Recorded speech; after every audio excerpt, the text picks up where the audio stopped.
आपलं असं सिन्नरच्या पलीकडे एक गाव आहे, त्या गावाला एक माणूस खूप कष्ट करायचा, खूप भक्ती करायचा. काही वर्षापूर्वी त्याला देव प्रसन्न झाला, देवाने दर्शन दिलं त्याला.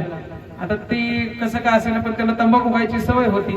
देव प्रकट झाला, हा शेतामध्ये काम करत होता. बरं याचं दैव बलवत्तर का ह्यानं देव ओळखला आणि या देवा म्हणे बोला महाराज तुम्हाला काय पाहिजे, तुमची भक्ती मोठी झाली, भक्तीचं प्रमाण वाढलं, काहीतरी मागितलं पाहिजे, आम्ही तुम्हाला काहीतरी दिलं पाहिजे.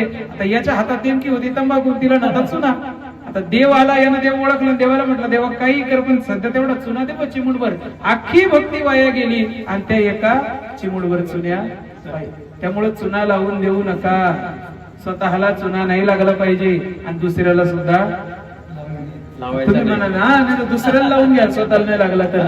असं आहे. तर देव प्रसन्न झाला आणि तंबाखूला चुना मागितला असं न होता मागावं कसं आणि मागावं काय, मागावं कोणाकडे, कोणी किती प्रमाणात आणि कसं, हे साधू संतांकडून शिकावं.